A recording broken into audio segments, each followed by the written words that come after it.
ustedes pues igualmente. El Círculo Mercantil llevamos una trayectoria cultural desde cierto punto de vista larga, porque la institución es antigua y siempre ha habido un interés cultural importante en esta casa, pero quizás en los últimos años, los últimos 20 años, es cuando un grupo de personas que entramos en una junta directiva nos propusimos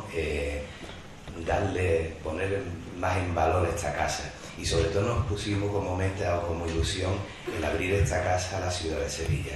Esta casa siempre ha sido un foco y un foro del comercio, del emprendimiento en los primeros años del siglo XX, y aquí había muchísima actividad, pero esa vida económica, mercantil e industrial que tenía esta casa ya había cambiado con los años, ya había dejado de existir, y la verdad que la casa daba un poco de penita verla, ¿no? Porque estaba muy cerrada, pocas personas dentro, y bueno, aquellos que hace 20 años ya decidimos abrir esta casa a la ciudad y abrirla a lo que era la cultura, ¿no? ¿Y por qué les explico esto? Que dirán ustedes, bueno, este señor, ¿por qué no me está explicando esto de hace 20 años? Pues lo explico por dos motivos.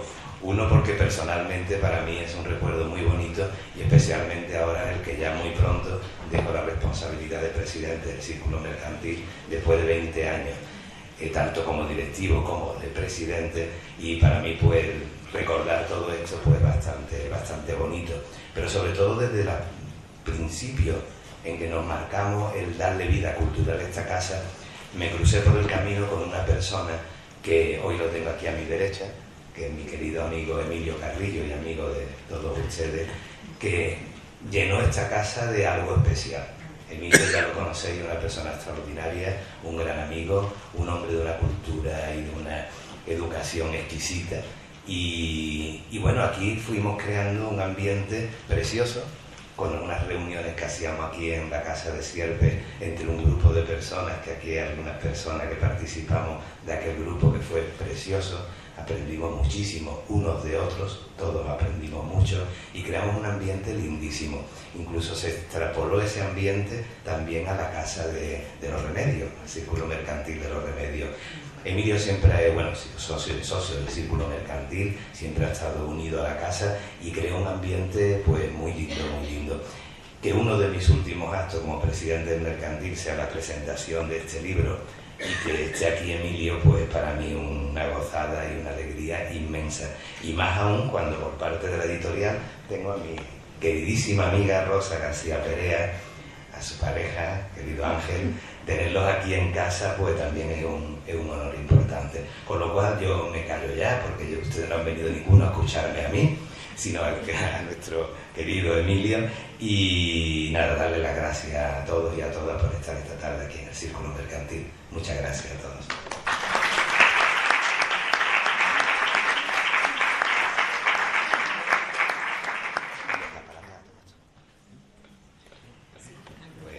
Toma la palabra Rosa García Perea. Bueno, buenas tardes a todos. En primer lugar, mis disculpas por esta voz de mezzosoprano que tengo, que bueno, yo creo que la mitad de esas toses que escucho, yo creo que todos estamos igual, ¿verdad? Y bueno, las gracias al Círculo Mercantil Praxedes. Yo te hubiera escuchado más rato, porque en esos 20 años yo estaba amparada en muchas veces, muchas presentaciones, muchos proyectos, muchas cosas, y el círculo siempre ha estado abierto. Yo entro por las puertas del círculo, realmente como entro por las puertas de mi casa, ya con un pelín de desvergüenza, ya casi diciendo, venga, esta es mi casa, hago tal cosa, ¿no? Y bueno, yo sé que quien venga detrás me va a poner muchísimo cariño. Te vamos a echar mucho de menos. Yo sé que tú estás deseando de soltar la rienda, pero vamos a echarte muchísimo de menos. Después las gracias a ustedes, porque es heroico que se llene un salón para hablar de libros. Los salones se llenan, por desgracia, para muchas cosas, pero para hablar de libros es muy complicado. Yo sé que la culpa es un poco y mucha de Emilio, ¿no? Porque, bueno, no es lo mismo convocar un libro a convocar un libro de Emilio Carrillo, ¿no? Y después las gracias a Emilio, y por varias cosas. Una, porque ha sido muy cómodo trabajar con él, Yo soy una editora un poquito especialita, y tú lo que pasa es que no me has sufrido porque me lo has puesto muy fácil. Y normalmente cuando cojo un manuscrito me llega a las manos, en fin, hasta que yo no lo baqueteo un poco, no hablo con el autor a ver qué me parece. Cuando a mí me llegó el manuscrito, no llevaba ni la mitad leído, que es que no me pude sostener y verdad, te llamé, te escribí, y dije, mira, me parece fascinante, me parece este libro, de verdad me está apasionando, porque, pues les cuento, Sevilla es una ciudad que tiene un fenómeno que no se da en otras ciudades, y es que el sevillano es un gran enamorado de su propia ciudad y de su historia, y además quiere conocerla, porque usted va a cualquier ciudad y cualquier ciudad dice, bueno, pues yo soy de Valencia y yo estoy enamorado de mi ciudad porque soy palentino y esto a mí me encanta, pero te vas a la librería y allí hay 3 libros sobre Palencia y además lo compran pues las personas que vienen de fuera. Aquí el grueso de la venta de libros sobre Sevilla lo compran los sevillanos, digo los sevillanos, la gente que estamos aquí, ¿no? Me da igual que sean nacidos o no aquí. Y después el autoturismo, que es una cosa que se da en esta ciudad y no se da en otra, bueno, pues levanta muchísimas empresas, porque hay muchas empresas de rutas culturales, bueno, nosotros mismos las editoriales, y el propio sevillano, os vais a ver las cubiertas de la catedral y de un grupo de 20 personas, 15 son sevillanos, y a lo mejor van otra vez y otra vez, o sea, es una cosa curiosísima que el sevillano cree que es lo normal, pero después cuando te pones a hablar con otra gente, eso no sucede. Entonces, ¿qué pasa? Eso por otro lado tiene esa la cara de la moneda. La cruz, ¿cuál es? Que no es fácil sacar un libro que al sevillano ya le sorprenda, porque el sevillano está todo el día interesándose en cómo nació Sevilla, qué pasó en Sevilla, qué está pasando ahora mismo. Entonces, es muy difícil. Esta colección que se llama Arte y Patrimonio, que la dirijo, para suerte, para desgracia, la usada yo, es una colección en la que cada vez nos cuesta más trabajo sacar libros que a la gente le impacte. Y si yo tuviera ahora mismo que poner como una especie de patrón, este es el libro ideal para la colección, pondría La historia desconocida de Sevilla, de Emilio. Porque a mí, que soy una de esas frikis, y digo friki con todo el orgullo del mundo, que quiero saber muchísimo de Sevilla, yo hay un montón de cosas que aquí no sabía y lo digo con vergüenza porque se supone que debería de saberla, muchísimas. No es solo lo que cuenta, sino también cómo lo cuenta Emilio, cómo lo argumenta. Lo argumenta con una solidez bárbara, lo cual también es muy importante. ¿Por qué? Porque hay muchísima gente joven interesada también en la historia de Sevilla, gente que está estudiando historia. Entonces nosotros los editores no podemos poner cualquier libro en la calle sin que esté argumentado lo que estamos contando. Este libro está perfectamente argumentado. Ha sido muy fácil trabajar con Emilio, no me ha puesto pegas en nada, lo cual me da un poquito de miedo, o lo hemos hecho bien, o no sé, o era todo tan mal que ha decidido siquiera no decírmelo, ¿no? Pero ha sido fácil trabajar con Emilio por su forma de trabajar y porque uno se ilusiona mucho cuando los proyectos son hermosos. Y este es un libro muy hermoso. Sevilla es una ciudad poliédrica. Yo sé que eso es un tópico. Estoy como la flamenca, los toros, la Sevilla dual, por la Sevilla poliédrica, de muchas caras, ¿no? Pero aquí casi nos enganchamos siempre al barroco, al puerto de India, a la Expo del 29, a la Expo del 92 y a los 6 o 8 pilares potentes que tiene la ciudad. Pero Emilio ha rebuscado por detrás, por delante, por arriba y por abajo de esos grandes pilares y ha encontrado, bueno, pues cosas que yo me parecen absolutamente, no fascinantes que lo son, sino reveladoras de esa es que no sé decir exactamente la gente poliédrica, todo lo que hemos dicho poliédrica de la ciudad, como tendría muchísimas más caras de las que conocemos. Cada cara se volvería a convertir en varias caras, ¿no? No sé si me estoy explicando, porque la geometría no era lo mío, me he metido en un jardín un poco mío.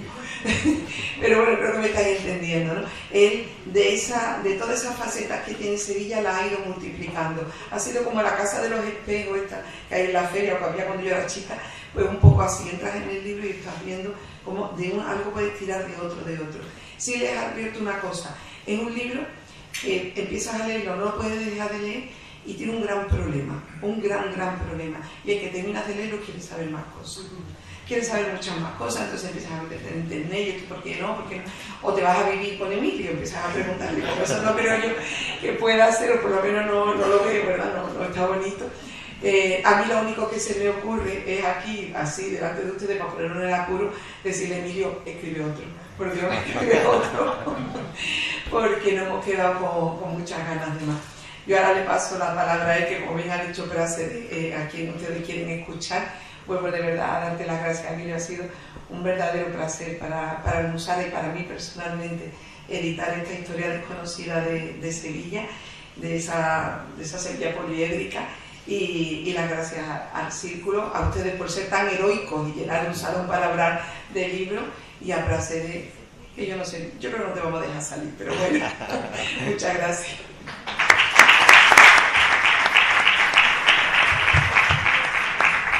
Buenas tardes, amigos y amigas.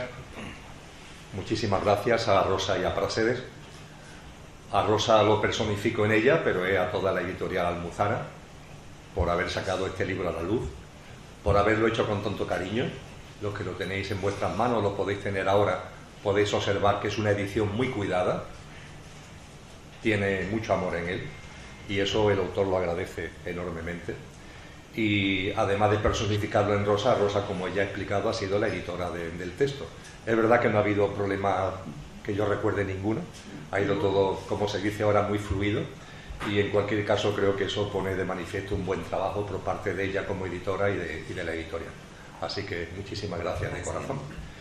Y no tenía ni idea cuando venía para acá, me lo ha dicho Praxedes cuando he llegado, de que por fin, porque sé que él internamente hace tiempo que lo desea, por fin hay convocadas elecciones en el Círculo Mercantil para elegir una nueva presidencia, una nueva junta directiva. Él ya no se presenta, estatutariamente no puede hacerlo, y la verdad es que el sello que Praxedes, primero fue su tío, también llamado Praxedes, un gran amigo y al que me unió muchísima amistad con él, y después él cogió el testigo, y la verdad es que los dos Praxedes, pero en particular, como podemos decir coloquialmente, el sobrino, que es el que está a mi izquierda, pues dejan huella maravillosa en este Círculo Mercantil, que la verdad es que para mí es una institución muy querida porque pertenezco a él desde que era un niño, desde que era un chavalín, en las piscinas en verano, etcétera, etcétera, desde que era un chavalín.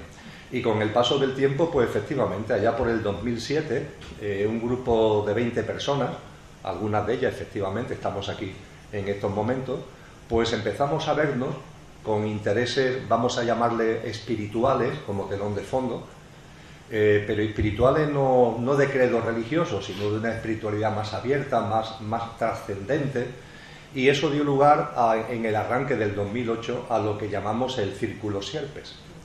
Círculo Sierpe, que toma su nombre porque Praxedes nos brindó precisamente que las reuniones, que se fueron ampliando, cada vez éramos más, pues las celebrábamos en este local. Entonces, estando aquí en esta maravillosa casa, devino el nombre de lo de Círculo Sierpes. Círculo, porque también es una expresión geométrica esotérica, y Sierpe, porque el nombre de Sierpe, serpiente, que es el que tiene la calle, pues tiene también muchos bemoles desde el punto de vista de lo trascendente. Y también, como él ha comentado, eso se fue ampliando, incluso hicimos encuentros de espiritualidad para buscadores en las instalaciones deportivas del Mercantil, en fin, que la verdad es que una institución a la que le tengo mucho cariño, y parte de la responsabilidad de ese cariño la tiene precisamente Praxedes, que mira por dónde, pues efectivamente, agotando sus últimos días de mandato, pues tengo la suerte de tenerlo aquí conmigo, acompañando. Muchísimas gracias, Praxedes. No quiero hablar demasiado de prolegómenos, porque me gustaría compartir con vosotros y con vosotras contenido de la historia de Sevilla, que son como aperitivo de lo que van a encontrar en el libro. Recordando a Paco Umbral, que decía aquello: yo aquí he venido a hablar de mi libro. Bueno, pues yo no he venido a hablar de mi libro, yo he venido a invitar que leáis el libro, Lo que sí voy a hacer es algunas reflexiones y aportar algunas informaciones sobre la historia de Sevilla, que por supuesto aparecen en el libro, pero que podríamos decir, como he comentado hace un momento, que es a modo simplemente de aperitivo, para que entre hambre y sed de meterse en sus páginas. Pero no quiero dejar de recordar a una persona que tiene que ver con el que este libro exista desde sus orígenes, ya fallecido hace unos años, mi buen amigo José Antonio Colinet, que en los tiempos de Giralda Televisión, después Sevilla Televisión, estamos hablando del año 2008, 2009, hace ya por tanto bastantes años, él en estas televisiones locales llevaba a cabo programas culturales y dirigió un programa llamado Cronos, y me propuso que al finalizar ese programa, que era una vez a la semana, los 10 últimos minutos fueran para mí en un espacio dentro de Cronos que se llamaba Epílogo, y que en ese epílogo lo que hiciera fue tratar un tema relativo a la historia de Sevilla. La verdad es que me apeteció mucho. Yo había hecho algunas incursiones ya por la historia de Sevilla. El primer libro que monográficamente aborda temas de la historia de Sevilla es El Nodo de Sevilla, Significado y Origen, que es del año 2004, si mi memoria no falla. Posteriormente, tangencialmente a la historia de Sevilla, escribí un libro sobre el Betis y Sevilla, donde a propósito del escudo del Betis y su origen masónico, pues también se hacen incursiones por la historia de Sevilla de finales del XIX y la primera parte del siglo XX, pero aquel espacio me dio la oportunidad de pasarlo maravillosamente, y creo que esto se nota porque, quieras que no, todo lo que ha ido viniendo después en los años siguientes tuvo este arranque. El hecho de que se me ofreciera un espacio de televisión de 10 minutos, donde yo iba, recuerdo siempre, con un folio escrito por delante y por detrás, que el día antes se lo enviaba a José Antonio y él hacía el montaje de fotografía que tenían que aparecer para que acompañaran la emisión del programa. Y la verdad que para mí aquello fue una gozada. Lo seguí gozando cuando seguí escribiendo cosas de Sevilla, y eso se nota. Se nota que el autor disfruta escribiendo y compartiendo lo que aquí está descrito y lo que aquí se comparte. Y esta edición tiene cosas muy hermosas, como la incorporación de algunos datos muy recientes. Cuando en la portada se habla del maremoto que tuvo Sevilla en el siglo III, pues es una gran verdad. Lola, mi esposa y yo nos sonreíamos ayer porque un periódico, que no sé si llamarlo, pero en fin, el periódico La Razón sacaba ayer o antes de ayer una noticia de una revista de arqueología que hablaba del maremoto de Sevilla en el siglo III, ¿no? Y haciendo referencia al maremoto de Sevilla en el siglo III, decía que una de las personas que se ha hecho eco de ese maremoto en una obra es el autor Emilio Carrillo en el libro Historia desconocida de Sevilla, ¿no? Y compartíamos Lola y yo, digo, hombre, será más bien al revés, es decir, porque este libro lleva ya un tiempo en la calle y esto está recién publicado, con lo cual no es que yo me haya hecho eco, pero en fin, la verdad es que ya los temas de los egos, ¿verdad?, lo estamos ya superando y lo dejamos a un lado por completo, pero curioso sí ha sido desde luego. Entonces ha habido incorporaciones al hilo de los descubrimientos arqueológicos que se han ido produciendo, y este libro también tiene un guiño del que yo me siento especialmente orgulloso. Y es que, ahondando y buscando más datos sobre la Inquisición de Sevilla, de la que no voy a hablar, ya ha habido suficiente Inquisición en la ciudad, está toda su historia en lo que es el libro, y bueno, y ahí tenemos todavía, ¿no?, los vestigios del castillo de San Jorge, los dominicos, la orden de la Inquisición sigue estando ahí en la iglesia de San Jacinto, y a veces en algunos de sus comportamientos parece que todavía se deja sentir ese espíritu inquisitorial, y haciendo esa búsqueda por la Inquisición, me encontré una joya que, con el permiso de la editorial y sabiendo que no cometemos ninguna ilegalidad, la van a encontrar en el texto. Solamente por eso, aunque hay muchas más cosas, merece la pena tener el texto en las manos, porque cuando se metan en la parte de la Inquisición verán que hay un apartado de unas cuantas páginas que, con todos los permisos del mundo, está sacado de una obra de Dostoyevsky, que tiene como título la obra Los hermanos Karamazov. Seguro que hemos oído la inmensa mayoría hablar de los hermanos Karamazov. Ahora bien, lo que creo que pocos sabíamos, yo me enteré cuando estaba indagando en estas cosas, no hace demasiado tiempo, preparando precisamente este texto, lo que no sabemos es que los hermanos Karamazov tienen un apartadito de unas cuantas páginas que se llama El Gran Inquisidor. Y cuando te pones a leer el Gran Inquisidor es el Inquisidor de Sevilla. Eso se desarrolla en la ciudad de Sevilla y además es una preciosidad porque el Inquisidor no está a punto de torturar y no está interrogando a uno cualquiera, sino que es la figura de Jesús de Nazaret, la figura de Cristo Jesús, que aparece aquí en la Edad Media y que la Inquisición lo detiene y el Gran Inquisidor lo apresa y lo interroga. Y la verdad es que ese pasaje es un pasaje memorable y lo encuentran también en el libro como un guiño. Es lo único en el libro que no ha salido directamente de mi pluma, pero creo que merece la pena y tiene que ver con los contenidos que se desarrollan en él. Dicho esto, en lo que quiero que sea una exposición que respete lo que la educación hacia la institución y hacia también ustedes se merecen, que es a eso de las 9 hayamos terminado aproximadamente. Primera reflexión que quiero compartir y que está presente en la propia estructura del libro. No se sabe exactamente cuántos años tiene lo que hoy llamamos la ciudad de Sevilla. No se sabe.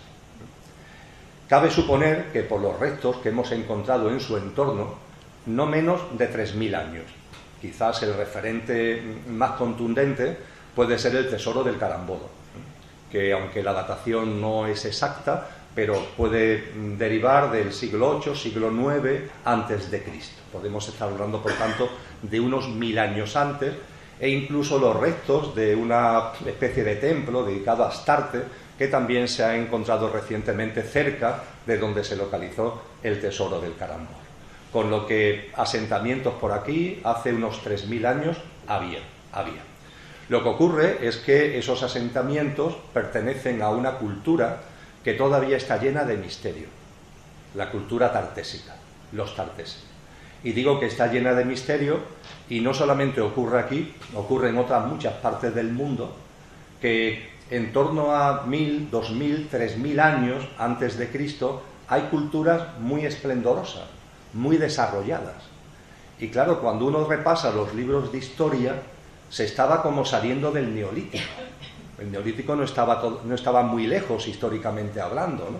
Y da que pensar que prácticamente del Neolítico de pronto aparezcan culturas como la tartésica, que da lugar, por ejemplo, al Tesoro del Carambolo o a los candelabros de Lebrija, ¿no? Auténticas maravillas de la orfebrería. ¿De dónde viene esta cultura? A partir de ahí hay muchísimos textos escritos, hay mucho debate. A los más interesados sobre esto, porque es un autor serio y que ha escribió mucho, mejor dicho, me refiero al autor Adolf Schulten, que tiene auténticas maravillas sobre Hispania y sobre esta zona de Hispania, intentándose remontar, haremos alguna referencia ahora un poquito más adelante, a la protohistoria, por así decir. Y Adolf Schulten, junto con otros autores, no niegan la posibilidad, todo lo contrario, la sostienen, de que la cultura tartésica tenga un enlace con algo que existió antes y que tiene que ver con eso que Platón en sus diálogos nos dice que estaba situado en las columnas de Hércules y nos describe la ciudad de círculos concéntricos que era su capital cuando nos habla de la Atlántida, la cultura atlante. ¿Puede ser que la cultura tartésica tenga algo que ver con la cultura atlante?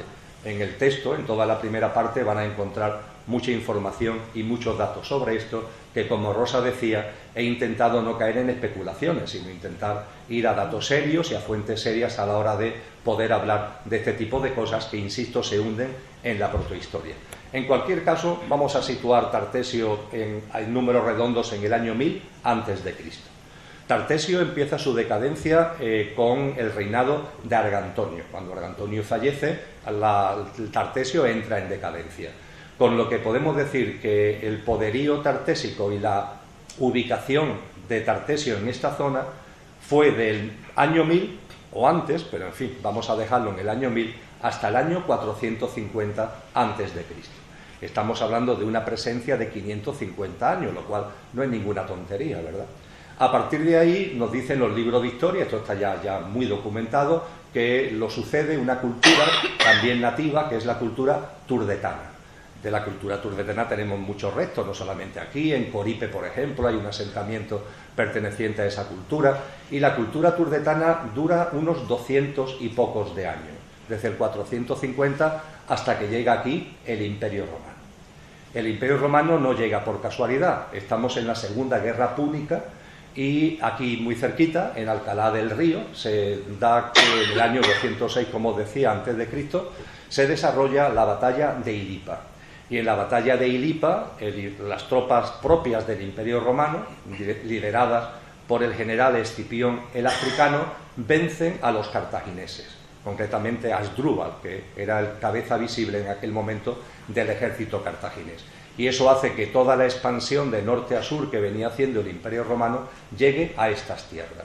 En el año 206, por tanto, se produce un nuevo paso de testigo. Si los tartesios se lo dieron a los turdetanos, 200 y pico de años después, se lo dan al Imperio Romano. El Imperio Romano estuvo aquí mucho tiempo. Después de la época cristiana, en la que estamos actualmente, ha sido la de mayor extensión, la duración romana en este entorno. La duración romana, como he dicho, empieza en el año 206 a.C. y llega hasta que el Imperio Romano se derrumba. Fecha oficial, el año 476. Y en esos 600 y picos de años hay cosas muy curiosas que pasan en Sevilla, que se recogen en el libro, y ahora daré algunas pinceladas de algunas de estas cosas curiosas, repito, que están ahí, que están en esa presencia romana en nuestras tierras. En el año 476 pues se produce la caída del Imperio Romano, lo que se llama en historia como la invasión de los bárbaros, y creo que sabemos que aquí en Sevilla pues lo que se implantan son los visigodos, y además con figuras memorables, Hermenegildo, Leovigildo, Fray Isidoro de Sevilla, pero no dura demasiado tiempo, aunque dura más de 2 siglos. ¿Hasta cuándo dura? Hasta que llegan los árabes. Los árabes llegan a la ciudad de Sevilla en el año 712. Y curiosamente, aunque evidentemente vienen en invasión, la ciudad no le hace frente, la ciudad le abre sus puertas.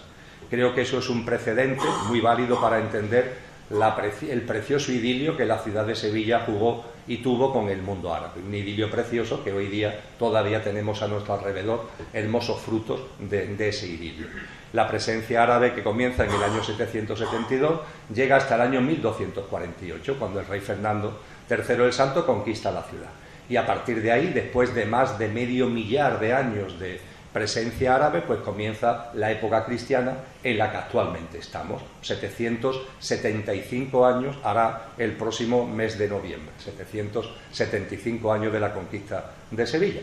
Pero bueno, 775 años no está mal, desde luego, es el de mayor extensión de cualquier cultura que se haya asentado aquí, pero es un 25%, de los 3.000 años es un 25%. Lo cual creo que este breve repaso a lo que son los distintos tramos históricos nos lleva a poner en valor la mezcolanza cultural que ha habido en estas tierras, y además el hecho, lo decía con relación al mundo árabe y la llegada a Sevilla, pero también tiene que ver con las otras presencias. Siempre ha sido presencia que, aunque al principio fuera belicosa, el caso del Imperio Romano es después de una batalla, pero después se desarrolla en una tremenda simbiosis de amistad y de sinergia cultural. Esta tierra sí tiene ese valor añadido, que no solamente han llegado muchas culturas, sino que las culturas se han integrado bien, y además se han integrado, yo diría que con respeto a lo que había anteriormente, cosa que sucedió incluso con la llegada de los cristianos en el año 1248. Es verdad que el rey Fernando III el Santo tuvo muchas presiones de la nobleza castellana para hacer tabla rasa. Sevilla fue muy difícil de conquistar, enormemente difícil. En el libro se describe todos los episodios, las estratagemas del almirante Bonifaz que permitieron finalmente acelerar la conquista de la ciudad. Fue muy difícil, muy dificultosa. Y cuando por fin se conquista Sevilla, y no solamente Sevilla, al caer Sevilla cae el reino de Sevilla. Hay que tener en cuenta que el reino de Sevilla era la provincia de Sevilla, la provincia de Cádiz, la provincia de Huelva, la mitad de la provincia de Málaga y una parte del Algarve portugués, es decir, que es un reino bastante extenso el que cae, fundamentalmente, se quedan algunos reductos no árabes, pero caen con la conquista de Sevilla. E insisto, fue muy dificultoso. Y Fernando III el Santo tiene una presión para que haga la tabla rasa. Por ejemplo, decide expulsar a toda la población árabe. Se calcula que en aquel momento, de una forma u otra, salieron de la ciudad unas 50.000 personas por obligación, porque se les expulsa. Y también tuvo una presión enorme para derribar lo que en aquel momento era el minarete de la mezquita mayor. El minarete de la mezquita mayor es la que conocemos hoy como la Giralda. Ya sabéis que la actual catedral se asienta en lo que fue esa mezquita, el minarete en la Giralda, aunque no fue la primera mezquita. La primera mezquita la tenemos en lo que veis la iglesia del Salvador. Esta fue la segunda mezquita que se construyó cuando la ciudad fue haciéndose más grande bajo el dominio árabe. Pues bien, Fernando III el Santo tuvo presiones enormes para derribar el minarete de la mezquita. Es decir, estuvo a punto históricamente de que hoy lo que conocemos como Giralda no existiera. Lo que sucede es que Fernando III el Santo fallece no mucho después de conquistar Sevilla. La conquista es en noviembre de 1248, él muere en abril-mayo del año 1252. Lo sucede su hijo mayor, su hijo primogénito, Alfonso X el Sabio, y Alfonso X el Sabio no se deja influir por esas presiones. Todo lo contrario, mantiene en pie el minarete de la mezquita. Que exista y que esté ahí se lo debemos al rey sabio, y no solamente eso, sino que a todos los que su padre ha expulsado los invita a volver a la ciudad, con lo que hubo un regreso, un retorno enorme, y dio lugar a una época muy bella de convivencia de la cultura cristiana con la cultura árabe y con la cultura judía. Fueron más de un siglo, casi 2 siglos, de una convivencia muy bella y muy hermosa. Pues bien, este componente de la historia de Sevilla de mezcolanza, de integración, de respeto, creo que es algo que hay que poner en valor, enormemente. Y por supuesto, cuando hablamos los sevillanos de Sevilla, pues por favor no perdernos en chauvinismo, porque Sevilla es muchas cosas y desde luego esas cosas trascienden a una mirada corta que nada más que mire lo que es simplemente esta cultura y este momento. Tenemos que abrir la mirada para ser respetuosos y para poner en valor la historia de esta tierra. A partir de ahí me gustaría también hacer unas reflexiones, ya que estamos hablando de la historia de Sevilla y hemos definido de alguna forma lo que es el marco genérico. Quizás sea también interesante el que recordemos los cambios que ha habido desde el punto de vista geográfico de este entorno, porque claro, la ciudad se ha tenido que ir adaptando a los propios cambios geológicos, geográficos que hemos vivido, que no han sido pocos, por cierto. Os recuerdo en ese sentido que nos dicen los libros de historia que hace mucho tiempo, aquí estamos hablando de hace muchos miles de años, el Atlántico batía estas tierras. Antes hablaba de Coripe, lo tenemos ahí a 70 kilómetros de Sevilla. En Coripe, si estuviera abierto el Museo Arqueológico, que no sé cuándo volverán a abrirlo, la verdad, si estuviera abierto el Museo Arqueológico, le invitaría a que volvieran al museo, si han ido ya o fueran por primera vez, y disfrutaran de un diente de tiburón que hay en el Museo Arqueológico, que se localizó precisamente en el término municipal de Coripe. Y no nos extrañe que hubiera un tiburón ahí a pocos kilómetros de Sevilla, es que el Atlántico batía toda esta zona y batía contra los acantilados, las cornisas, de lo que hoy conocemos como el Aljarafe y los Altones. Pero estamos hablando de hace muchos miles de años, 7.000, 8.000, 6.000 antes de Cristo. A partir de ahí lo que sí sabemos es que los sedimentos de lo que hoy llamamos Sierra Morena fueron creando lo que todavía hoy como reminiscencia llamamos la Barra de Sanlúcar. Yo creo que todos los que vivimos por aquí sabemos que cuando los barcos quieren acceder al puerto de Sevilla y llegan a la entrada del Guadalquivir, tienen que esperar que hay marea alta para no quedar embarrancados en la barrera de Sanlúcar. Esa barrera de Sanlúcar son sedimentos de Sierra Morena. Pues bien, esos sedimentos de Sierra Morena, pero a lo bestia, permitirme la expresión coloquial, tuvo que ver con el hecho de que esa batida del Atlántico poco a poco se fuera generando un frente de tierra a la altura de lo que aproximadamente es la desembocadura del Guadalquivir, que hace que ya el Atlántico no pudiera pasar.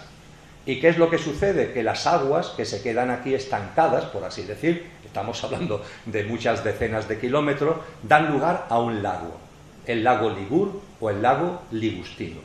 Esto sí está perfectamente documentado. Estrabón, en su libro de historia, el historiador romano, nos habla de este lago Ligur o este lago Ligustinus, y cabe la posibilidad, según algunos autores, de que en ese lago, que era un lago inmenso, tenga en cuenta que cuando se deseca da lugar a las marismas del Guadalquivir, que de aquí a Sanlúcar estamos hablando de 70 kilómetros ni más ni menos, ¿no? Lo que es el río Guadalquivir desde la ciudad de Sevilla hasta Sanlúcar es un lago inmenso, y en ese lago hay una gran isla, Y esa isla hay algunos autores que consideran que es el origen de la ciudad de Sevilla y que además tenía una denominación que era Isisville, que se ha ido manteniendo con conocimiento de causa o no hasta dar lugar a la Isbililla árabe y dar lugar a lo que hoy llamamos Sevilla, ¿no? Ese Isisville se corresponde con un lenguaje que se extendió, dicen estos textos, en el Mediterráneo de aquella época, que es el lenguaje uri, donde Vil significa ciudad, y antes de la ciudad está la divinidad a la que se advoca la ciudad. Isisville sería, por tanto, la ciudad que en su nombre recuerda a Isis, ¿no? Que es de donde vendría la teoría. También quiero decir que creo que todos más o menos tenemos claro que Isis fue, en la mitología egipcia, una diosa bondadosa, una diosa sabia, una diosa potente, pero también, y no puedo resistir el compartirlo, no es mi criterio, pero hay que decirlo también, hay autores que sostienen que realmente no era Isisville, sino Setville, que se corresponde más a la denominación actual. Pero es verdad que no se corresponde tanto a la que viene de antes, la Isbililla, el Hispalis, que tiene más que ver con Isis que con Set. Pero hay autores, quizás con un poquito de maldad, que nos dicen, bueno, también puede ser Setville. En la mitología egipcia, Set era el malo, ¿no? El malo que se enfrenta a Horus, que se enfrenta a Set, etcétera, etcétera. Hablaba Rosa, que sabe mucho de historia de Sevilla, de la dualidad, ¿no? Esa dualidad tan presente en Sevilla por todos sitios, ¿no? Que si el Betis y el Sevilla, que si la Macarena y la Esperanza, que etcétera, etcétera. Esa dualidad que está muy en la cultura sevillana, pues puede ser que incluso en la denominación, vete a saber, en la protohistoria de Sevilla ya esa dualidad, Isisville, Setville, de alguna manera se encuentre presente. En cualquier caso, ese lago, como compartía, se va desecando y va configurando las marismas del Guadalquivir y se van produciendo asentamientos que eran palafíticos, lo que hace que San Isidoro de Sevilla, en su libro Etimología, diga y asevere que el nombre de Hispalis, que es el nombre que venía de la época romana, se debe a que está hecha sobre palos, porque los asentamientos que se empiezan a establecer aquí, habida cuenta de que era un terreno que había sido lago, era un terreno de marisma, pues son asentamientos palafíticos, de donde vendría el nombre de Hispalis. En cualquier caso, es cierto que estamos aquí ahora pisando un territorio que fue mar abierto, mejor dicho, océano abierto, que después fue un enorme lago, el lago Ligur o lago Ligustino, y cuando que se fue desecando dio lugar a las marismas del Guadalquivir de la forma que acabo de compartir. Pero, por decirlo de alguna manera, las intromisiones de la geología en lo que es la historia de Sevilla no quedaron ahí. Sevilla ha estado sometida también a catástrofes naturales muy importantes. Hablaba anteriormente del maremoto, ese maremoto de Sevilla, que sabemos que tuvo lugar en el siglo III, por restos que se han encontrado en recientes catas que se han hecho ahí en el patio de banderas, que han podido ser ligadas con unas inscripciones que ya se conocían de antes, que están en Écija, donde se habla de un maremoto. Entonces, pues efectivamente, todo apunta a que Sevilla sufrió un maremoto muy significativo en el siglo III. Pero no solamente ha habido maremotos, ha habido riadas. El río Guadalquivir ha hecho riadas importantes. Dicen los especialistas que cada 500 años aproximadamente el río se expande y se lleva por delante todo lo que hay. Posiblemente ahora con la corta de la Cartuja y demás, si hubiera una nueva riada quizá a la ciudad no le afecte tanto, pero de la zona baja del Aljarafe no diría yo tanto. Ya veremos lo que sucede en caso de que alguna de estas riadas algún día tenga nuevamente lugar. Lo que sí es cierto es que junto con maremotos y riadas también ha habido terremotos. Aquí estamos personas que hemos vivido un terremoto importante en los años 60, significativo, pero ese terremoto fue muy poca cosa en comparación con otros que ha habido en la historia. Hay que tener en cuenta que la Catedral de Sevilla no se tiró el minarete árabe previo, pero la catedral tenía un cimborrio típico de las estructuras góticas que ya no existe, y ese cimborrio no existe porque se cae. Se cae en primer lugar una parte en el año 1511 debido a un terremoto y termina de caerse en 1888 debido a otro terremoto. Creo que esto habla de la presencia importante de los seísmos en la ciudad.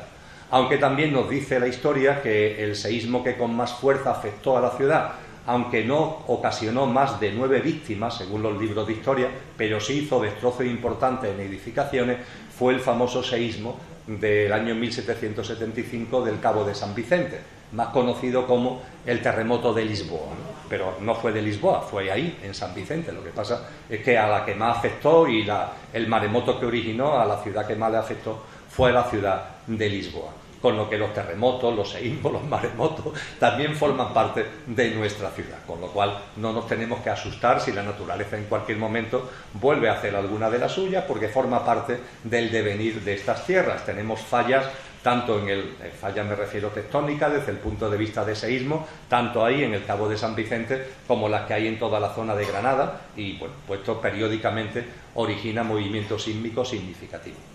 Eso sí, y termino este apartado de connotaciones, vamos a llamarlo geográficas, geológicas, aunque no tienen sentido estricto que ver con esto. Pero ya que estamos hablando de daños, ya que estamos hablando de víctimas, Sevilla ha sufrido, desde el punto de vista de víctimas, una gran tragedia, que está por encima de cualquier otra. Me refiero a la peste, a la gran peste de Sevilla, 1647. La ciudad perdió el 46% de su población.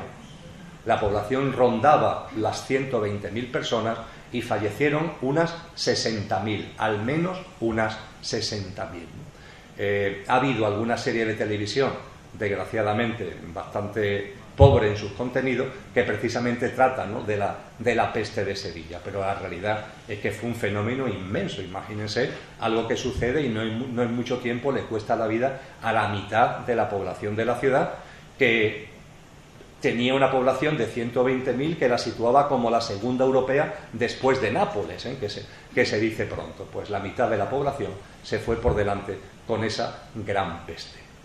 Junto con el marco temporal histórico que he compartido, junto con esta descripción geográfico-geológica que también acabo de exponer de una forma breve, de una forma resumida, no me cansaré de decir que todo esto va apareciendo en distintos apartados, en distintos capítulos y epígrafes del libro, creo que también merece la pena que nos detengamos, aunque sea con brevedad, en lo que es la importancia de la urbe. Algo que al ego de los sevillanos nos gusta mucho, ¿no? Estamos en una ciudad importante. Bien, vamos a ver. Sevilla en su historia ha tenido, por decirlo de alguna manera, dos grandes momentos. Objetivamente hablando, es decir, no hablando como sevillano, sino acudiendo a la historia. Dos grandes momentos. El Imperio Romano y la Sevilla Puerto de Indias. Son los dos grandes momentos de lo que es Sevilla. Con relación al Imperio Romano, ¿por qué afirmo que es un momento esplendoroso de la ciudad? Es un momento esplendoroso indirectamente. Me explico mejor. Julio César llega como una especie de recaudador a la ciudad de Sevilla en el año 69 a.C. Todavía le quedaba bastante para convertirse en el César. Está aquí unos años, vuelve a Roma. Posteriormente, en el año 62 a.C., vuelve otra vez a la ciudad de Sevilla y ya vuelve como gobernador de toda la provincia bética. Y en ese puesto, Julio César tiene, no podía ser de otra manera, una gran simbiosis con la ciudad. Julio César está confirmado que se enamora de estas tierras y bueno, vuelve a Roma porque ya su intención era mover los hilos para convertirse en lo que se convirtió. Y de hecho, cuando se subleva, cuando comienza la guerra civil en Roma, que finalmente posibilita que Julio César sea César, la ciudad de Sevilla lo apoya. Es de los apoyos que tiene dentro de la península ibérica la ciudad de Sevilla, por el cariño recíproco que hay, apoya a Julio César. Sin embargo, Julio César se encontró con un problema. Y es que puso aquí, como representante suyo, gobernando la ciudad, a un inepto y a un corrupto. Y la ciudad se levantó contra ese inepto y contra ese corrupto. Y al levantarse contra ese inepto y ese corrupto, indirectamente se levantó contra Julio César. Con lo cual, cuando Julio César, en plena guerra civil, vence a su oposición, en este caso fue en Osuna, en la batalla de Munda, ¿no?, creo que fue en el año 49 a.C., vence a su opositor, llega ya a la ciudad de Sevilla, y lo que estaba llamado a hacer Julio César era destruir la ciudad de Sevilla porque se había opuesto a él. Y él lo venía haciendo con aquellas ciudades que se habían opuesto a él. Él, no obstante, creo que tenía un cierto conocimiento de que la realidad es que no se habían opuesto a él, se habían opuesto al inútil que había puesto en su lugar como representación suya. Julio César, a través de una estratagema que se cuenta en el libro, conquista la ciudad y la perdona. Y no solamente la perdona, sino que toma una decisión importantísima, y es que le da a la ciudad estatus de ciudad romana, y a los sevillanos le da también estatus de ciudadanos romanos. Hay que tener en cuenta que en ese momento lo que llamamos Sevilla tenía 3 asentamientos: Hispalis, Baetis o Beitis, que personalmente entiendo que estaría localizado donde está actualmente el barrio de Triana, e Itálica, ¿no? La ciudad itálica, todos sabemos dónde está, 7 kilómetros ya menos de la ciudad de Sevilla, y donde se asentaron restos de las legiones romanas una vez que ya termina esa guerra civil a la que había hecho referencia. A partir de ahí, esa ciudad sevillana, que tiene estos 3 polos, tiene el título de ciudad romana y sus ciudadanos de ciudadanos romanos. Al ser ciudadanos romanos significa que pueden ser emperadores, cosa que hasta ese momento no era posible porque no se le consideraba ciudadano romano. Pero ¿qué importancia va a tener que a una ciudad ahí perdida en el sur de la península ibérica se le conceda ese título? ¿Van a llegar algún día gente de esa tierra tan extraña, ahí tan perdida? En aquella época los kilómetros que había a Roma no son pocos, ¿no? ¿Van a tener alguna aspiración política? Que si van a tener alguna aspiración política, que en el siglo II, no había pasado mucho tiempo, a principios del siglo II, en el 100 y pico, empiezan a tomar el mando del Imperio Romano gente de aquí: Adriano, Trajano, pero no solamente eso, gente de aquí, sino gente con ascendencia de aquí. Es el caso de Marco Aurelio. Marco Aurelio es verdad que no es sevillano, pero su bisabuelo era de Itálica. Es decir, que de una forma ciertamente curiosa, un territorio alejado y secundario en el contexto del Imperio Romano, gracias a tener el título de ciudadanos romanos, empieza a aparecer en Roma y se las ingenia para encabezar el Imperio Romano. Y estamos hablando de Trajano, estamos hablando de Adriano, estamos hablando de Marco Aurelio, estamos hablando de la época de mayor esplendor del Imperio Romano. Y posteriormente, ya en el siglo IV, Teodosio, el último emperador del Imperio Romano, porque después se divide ya en Oriente y en Occidente. Y son personas de Sevilla, o de ascendiente directo de Sevilla. Por eso decía que es una especie de empoderamiento de la ciudad indirecto. No es que Sevilla sea la capital del mundo, pero la capital del mundo está gobernada por sevillanos. Es una especie de empoderamiento indirecto. Y el empoderamiento directo se da con el descubrimiento de América, o lo que llamamos descubrimiento de América, la conversión de Sevilla en puerto de Indias, con todo lo que ello supuso. Sevilla se transforma en la capital económica europea y posiblemente en la capital económica del mundo, y es el momento de mayor esplendor. A partir de ahí ya no podemos hablar de nada parecido. Y personalmente detesto, hace tiempo que lo detesté especialmente cuando estuve unos años en el Ayuntamiento de Sevilla, cuando fui vicealcalde, tuve oportunidad esto de comprobarlo en primera persona, una cierta melancolía. Y como un quiero y no puedo, ¿no? Como un querer de alguna forma volver a coger aire, pero no sabemos muy bien cómo hacerlo.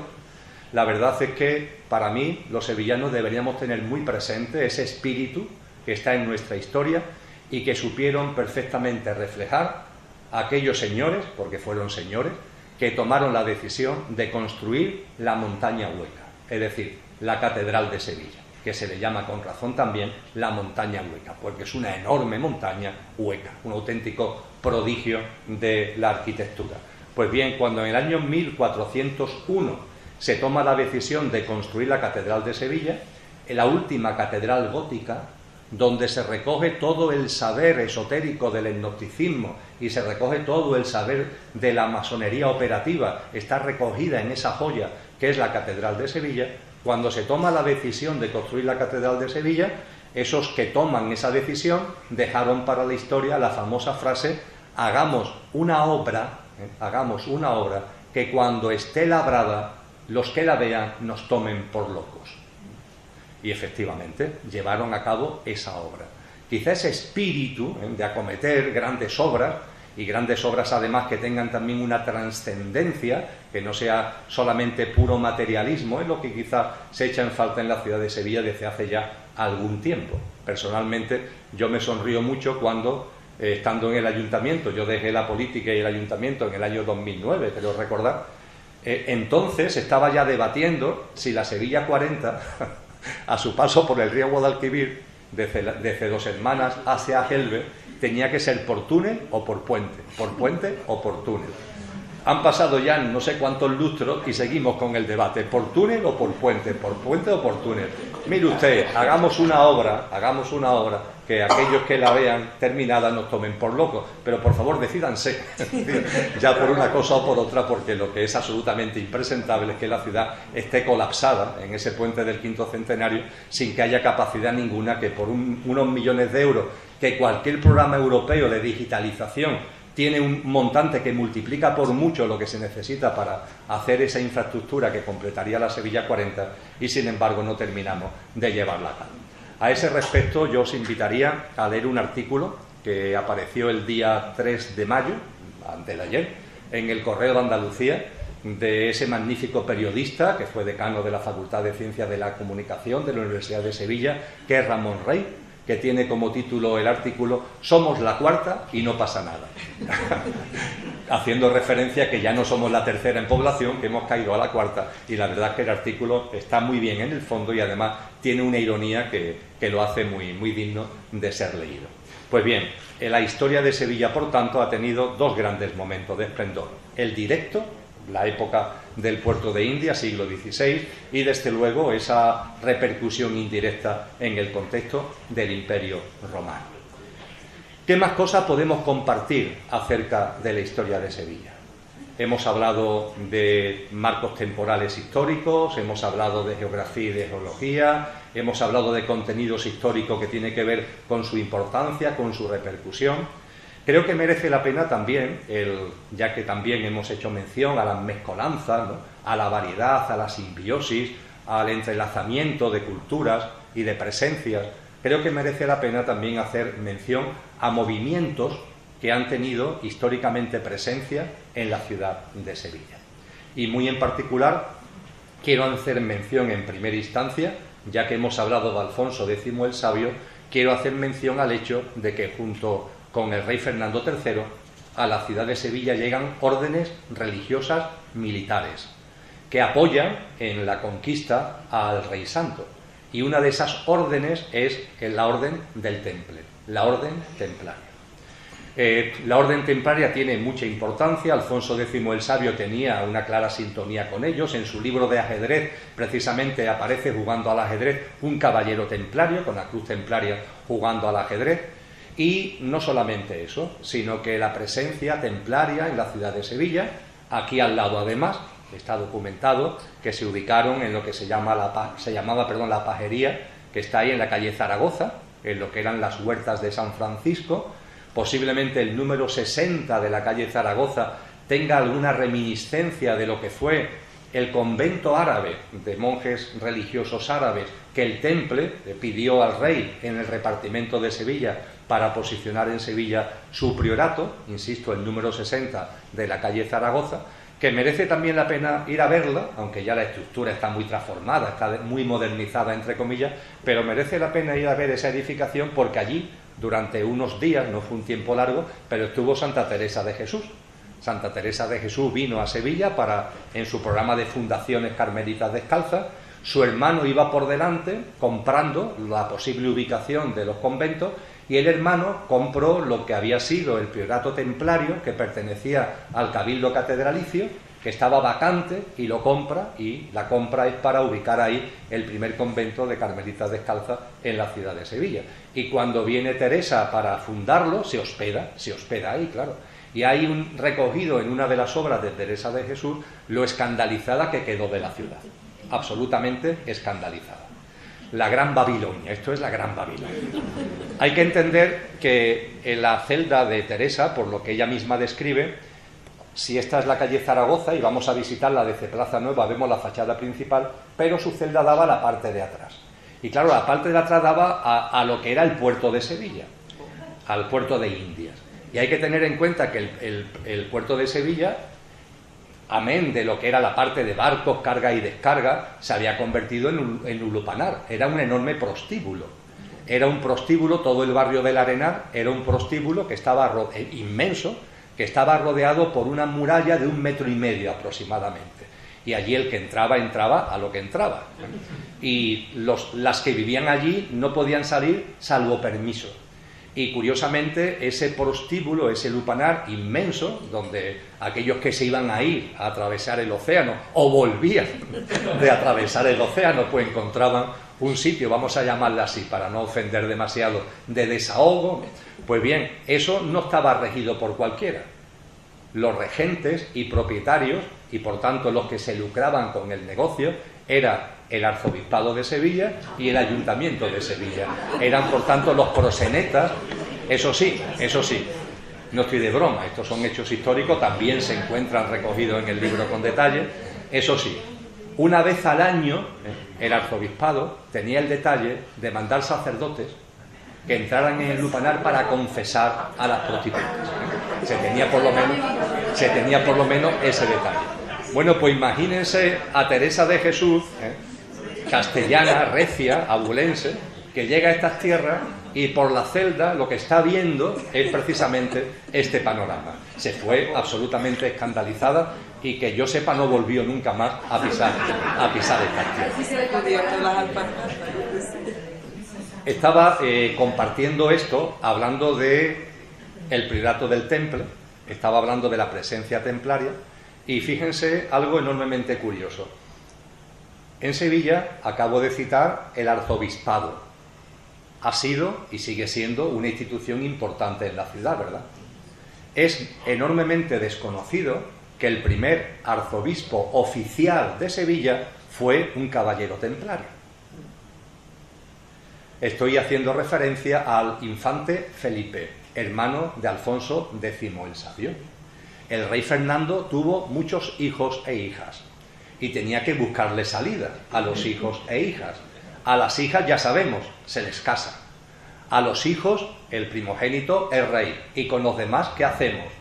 Pues, oye, la carrera eclesiástica es una buena vía. Y al infante Felipe, y repito, hermano de Alfonso X el Sabio, su padre, desde que es muy jovencito, lo impulsa por la carrera eclesiástica. De hecho, con 16 años ya era abad de un convento. No obstante, era una persona muy interesada por los temas culturales, tiene una historia bastante bonita, va a estudiar a París, allí es donde conoce al Temple, allí es donde se hace caballero templario, y cuando vuelve a estas tierras, vuelve para estar con su hermano, porque Alfonso X el Sabio, la corte de Castilla la asienta en Sevilla ante la indignación de los aristócratas castellanos, vuelve a estas tierras y el infante Felipe, cuando Fernando III conquista la ciudad, el padre le pide al Papa, le manda una carta al Papa para que a su hijo Felipe lo nombre arzobispo de Sevilla. El Papa contesta afirmativamente, pero le dice que tiene que tener 25 años, que todavía no tiene. Con lo que el tiempo, que no es mucho, hasta que cumple 25 años, Sevilla carece de arzobispo, está recién conquistada, no se nombra arzobispo y se pone administrativamente bajo la tutela del arzobispo de Toledo, don Raimondo, cuya calle tenemos precisamente también muy cerquita de aquí. Pero don Raimondo no fue arzobispo de Sevilla, era arzobispo de Toledo y como estaba vacante la recién conquistada plaza del arzobispado de Sevilla, pues administrativamente cubre el hueco. Cuando cumple los 25 años, Felipe, el infante Felipe, es nombrado arzobispo de Sevilla. Y la historia de este templario, la historia de este monje guerrero, la historia también de este príncipe, no termina aquí, sino que Alfonso X el Sabio, por motivos que también se cuentan en el texto, no voy a entrar en tantos detalles, organiza una especie de festejo muy importante en el Alcázar de Sevilla. y a ese festejo vienen invitados casas reales muy variopintas. Y entre ellas viene una princesa nórdica de nombre Cristina, que viene a Sevilla, no se muere de calor y puede estar ahí precisamente en el Alcázar hispalense. A la recepción de su hermano asiste el arzobispo de Sevilla. Y el arzobispo de Sevilla, cuando ve a Cristina y cuando Cristina ve al arzobispo de Sevilla, surge un amor a primera vista y una enorme pasión, hasta el punto de que la nórdica, a pesar de los calores, decide quedarse en Sevilla y el arzobispo decide colgar los hábitos. Abandona la carrera eclesiástica, al temple le pide permiso para pasar a ser templario terciario. Los templarios terciarios son aquellos que ya siendo templarios pero no son monjes en sentido estricto y ya no tienen voto de castidad y se casan. Y la historia de amor es tremenda, es para hacer muchas novelas. De hecho hay una novela escrita, una novela histórica escrita sobre los amores de Cristina y de Felipe, y en el libro encuentran también muchos datos sobre esta historia, que es realmente curiosa. Pero a lo que quería ir fundamentalmente es que de esa orden templaria, que está muy de moda, ¿verdad?, de la que tanto se habla y de la que tantas ciudades y tantas villas en España y en el mundo la ponen, lo quieren ensalzar, ¿no?, como patrimonio, como algo de valor en la historia, pues aquí tuvo una presencia importante y además el primer arzobispo de Sevilla fue templario. Pero aquí no termina la cosa. He hecho referencia a que estamos hablando de movimientos que son singulares. Singulares porque se habla no demasiado de ellos, porque tienen una realidad histórica, pero tienen un contenido trascendente, y en este contexto no puedo dejar de hablar de las beguinas, porque también las beguinas tuvieron una importante presencia en Sevilla, como ahora voy a comentar con algún detalle. ¿Qué son las beguinas? Estamos hablando del siglo XII y del siglo XIII. Estamos hablando de un momento, no hace falta que os recuerde, donde la mujer tenía dos posibles salidas, o el matrimonio o el convento. Y tanto la una como la otra tenía por encima a un hombre. En el caso del matrimonio, el sometimiento al marido. En el caso de una orden religiosa, el sometimiento al sacerdote y el sometimiento al obispo o al arzobispo. Pues bien, en este contexto, esto comenzó en Centroeuropa, en lo que hoy conocemos fundamentalmente como Bélgica. Hay mujeres que dicen, pues va a ser que no, ni me caso, ni voy a ser monja. Vamos a vivir nosotras juntas, vamos a vivir en comunidad, vamos a vivir de una forma espiritual, sí, pero no bajo una regla, porque como tengamos una regla religiosa, ya tenemos a un hombre por encima. Y empezaron a aparecer comunidades que son las que se conocen como las comunidades de beguinas. Y las beguinas se dedicaban a cultivar tierra, de lo que tenían en su propiedad, hacían una preciosa asistencia social, educaban y conseguían también importantes ingresos, porque muchas de ellas eran mujeres muy cultas y educaban a hijos e hijas de nobles, con lo que conseguían ingresos que iban para la comunidad. Pues bien, las beguinas llegó a haber en algún momento en Europa hasta 50.000 en activo. La Inquisición arremetió finalmente contra ellas. Una figura fundamental como Marguerite Poré pues fue quemada en la hoguera, como otras muchas, y hubo una enorme persecución. Pero durante un tiempo fueron un movimiento precioso, un movimiento en alza y un movimiento digno de ser recordado. Pues en el repartimiento de Sevilla, de las cosas que se van repartiendo, aparece lo que hoy conocemos como el convento de San Agustín, ahí al principio de la calle Luis Montoto. Creo que ahora se está rehabilitando para hotel, creo que lo están rehabilitando para hotel.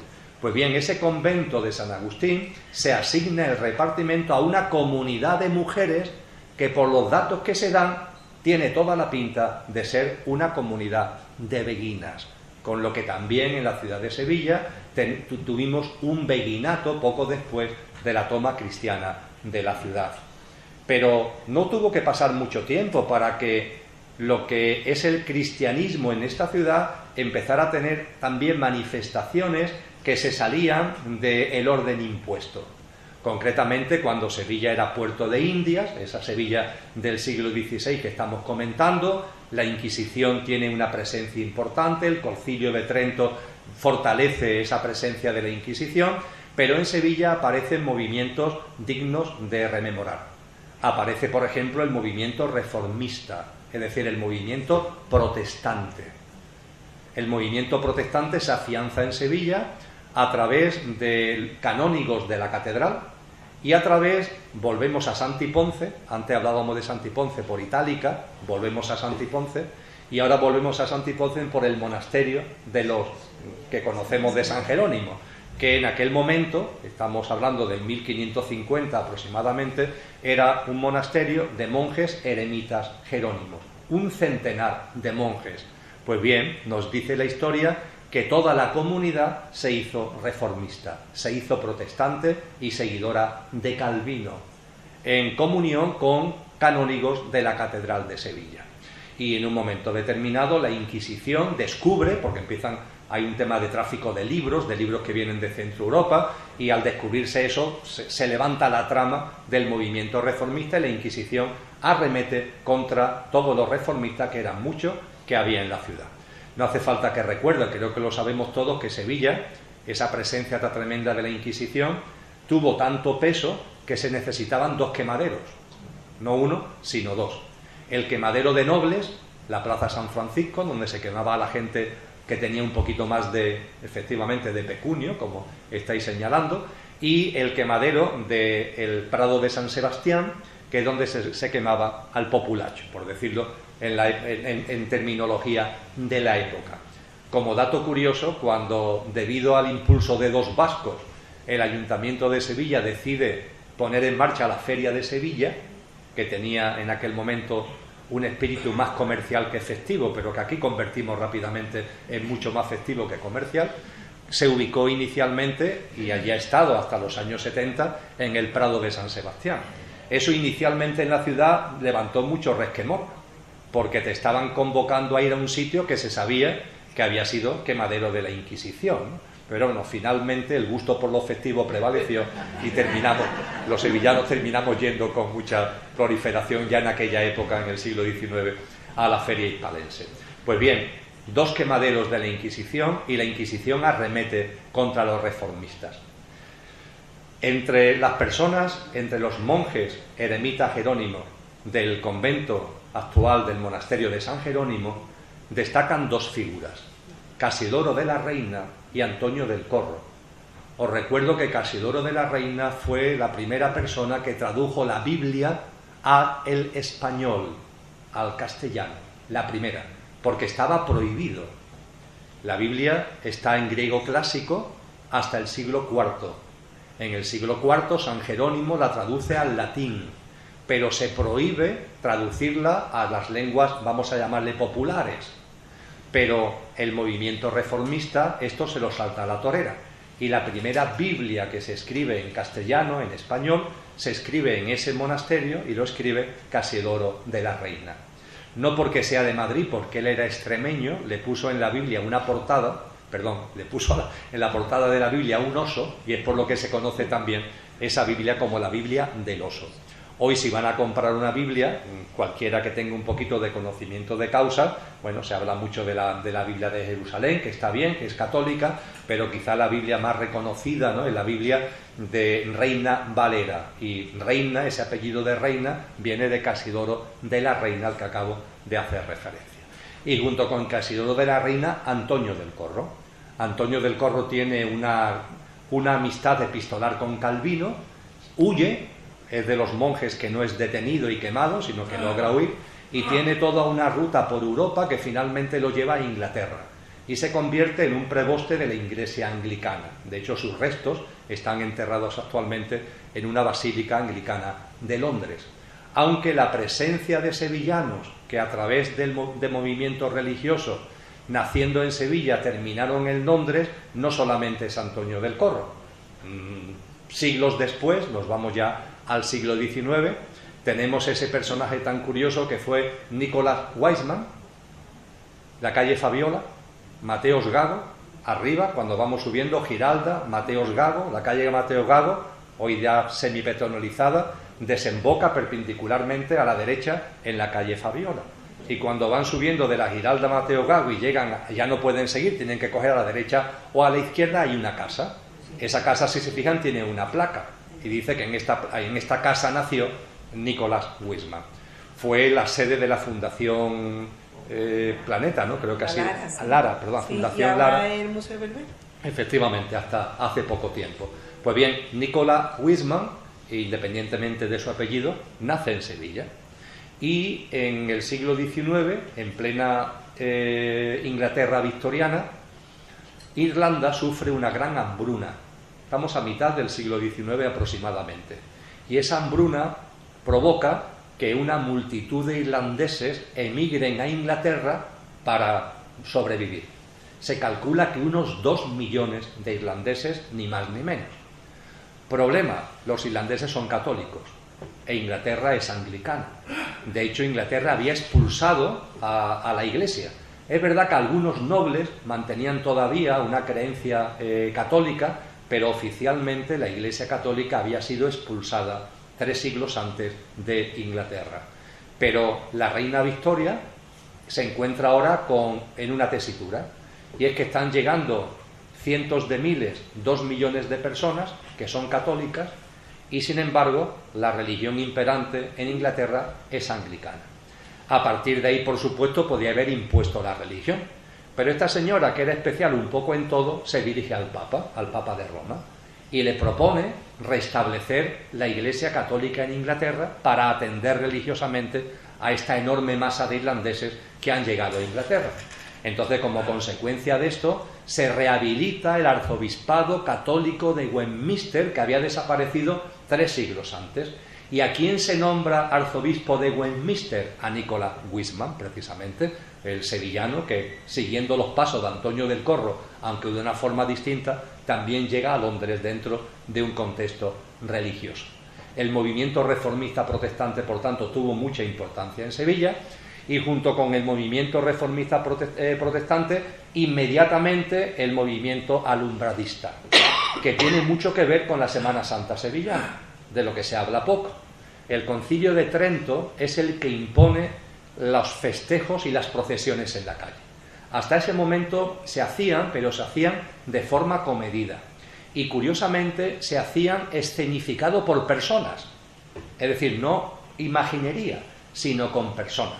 Esto cambia a partir de Trento, y la Semana Santa en Sevilla, a finales del siglo XVI, principio del siglo XVII, es cuando empieza a tomar la estructura que conocemos en la actualidad, porque hasta ese momento las procesiones había, aunque no tan prolíficas como posteriormente, pero eran configurantes, es decir, eran personas las que iban haciendo de los diferentes personajes que hoy vemos como imágenes en los pasos, y eso se prohíbe.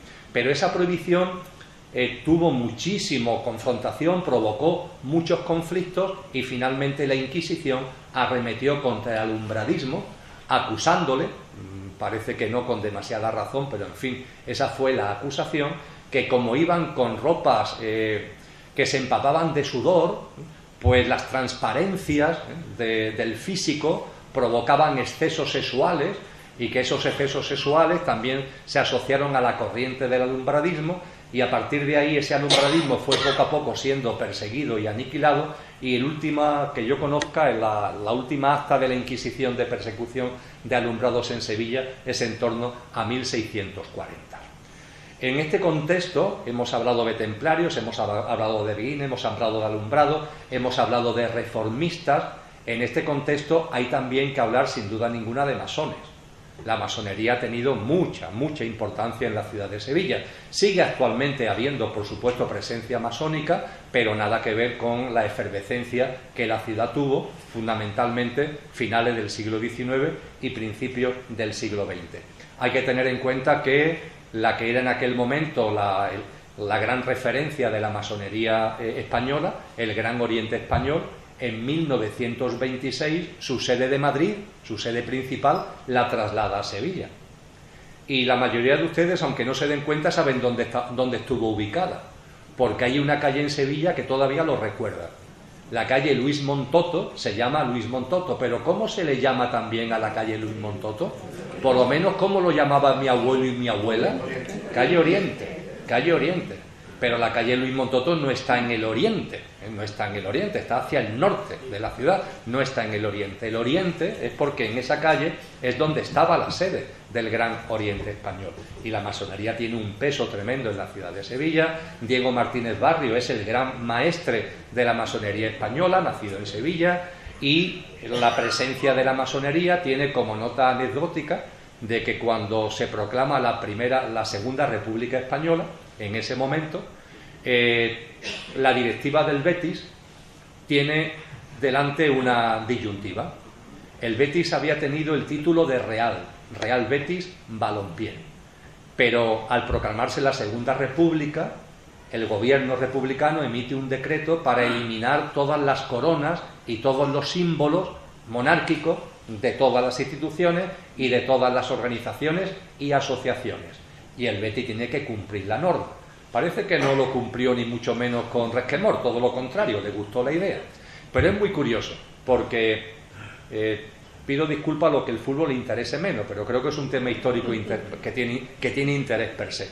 El escudo del Betis, el Betis en aquel momento era Real Betis Balompié, una doble B, con lo que el escudo del Betis era un círculo, aproximadamente como el del Real Madrid actual, era un círculo, con una doble B dentro y la corona encima, ¿vale?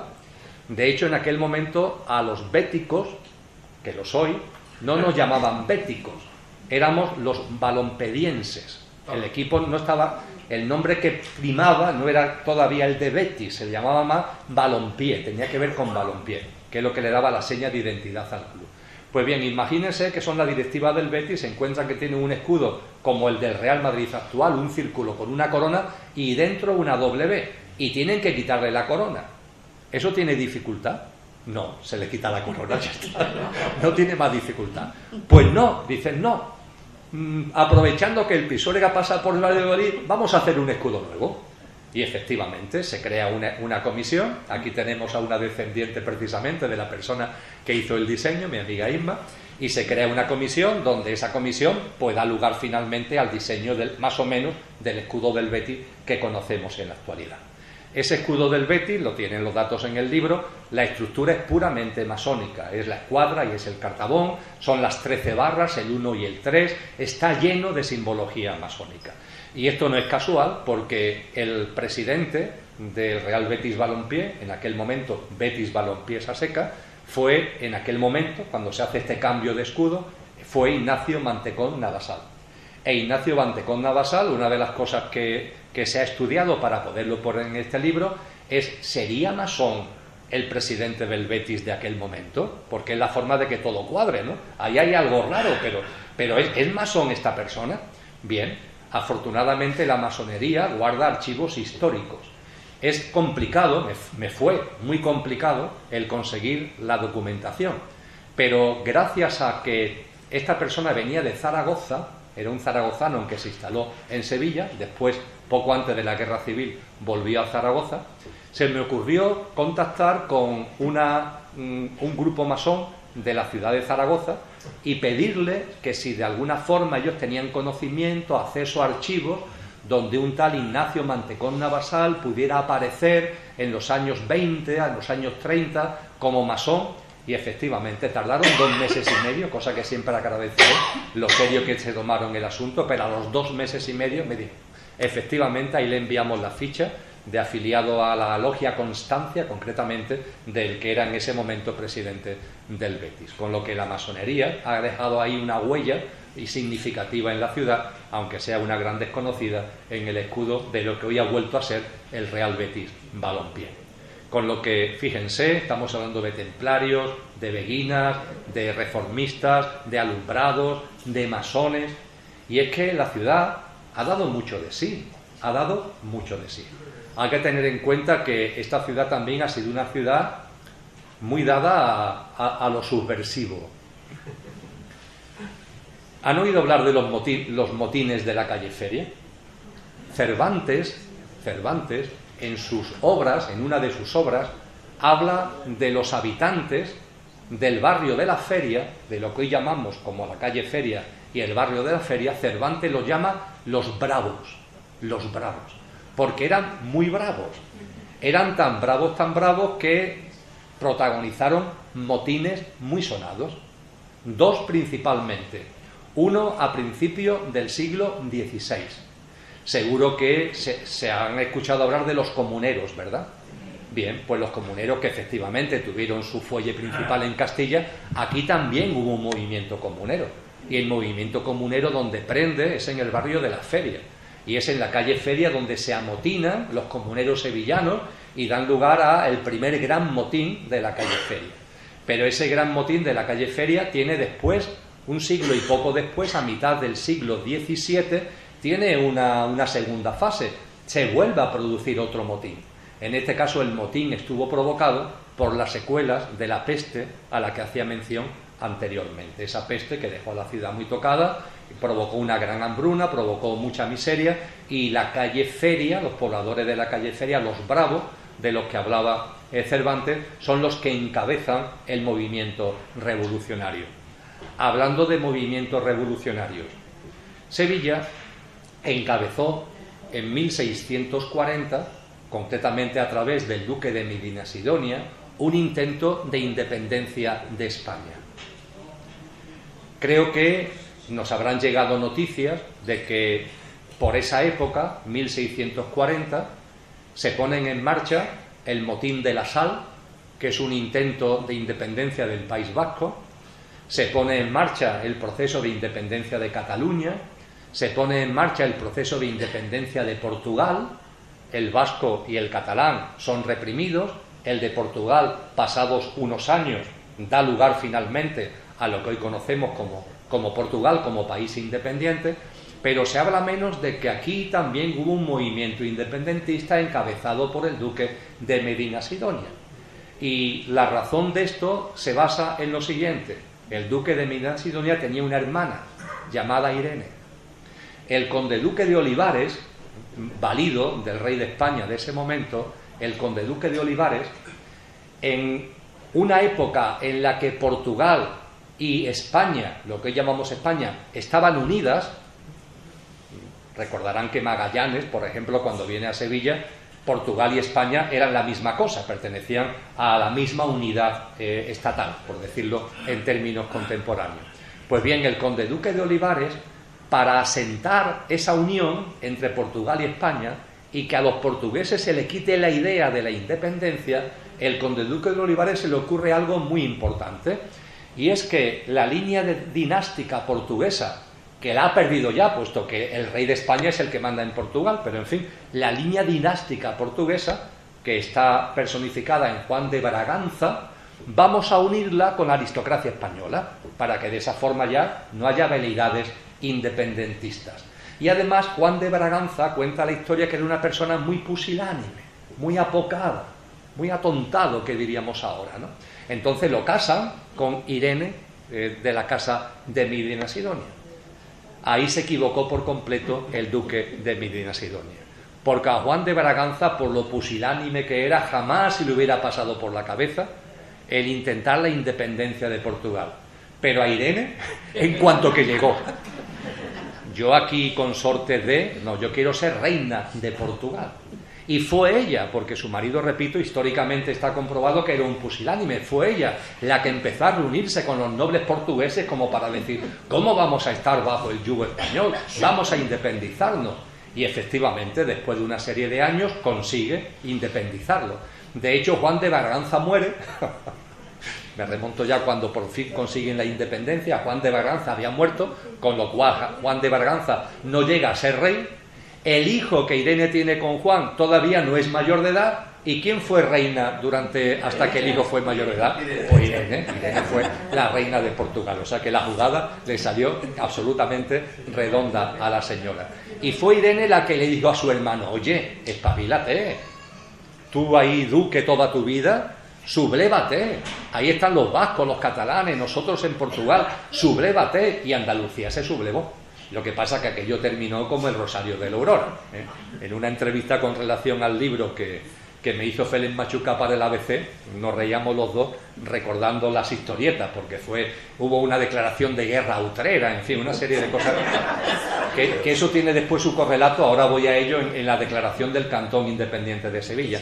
En fin, aquello terminó como el Rosario de la Aurora, pero que se sepa que Sevilla, Andalucía, porque fue un movimiento que intentaba abarcar toda Andalucía, se sumó a aquellos movimientos independentistas y de esto se habla muy poco.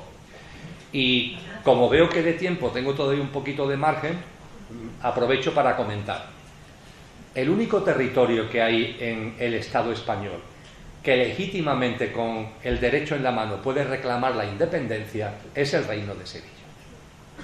Y no son palabras tontas, no son palabras vanas. Alfonso X el Sabio, rey de Castilla, que se asienta en Sevilla, Alfonso X el Sabio, su hijo Sancho se sublevó contra él, como muchos saben.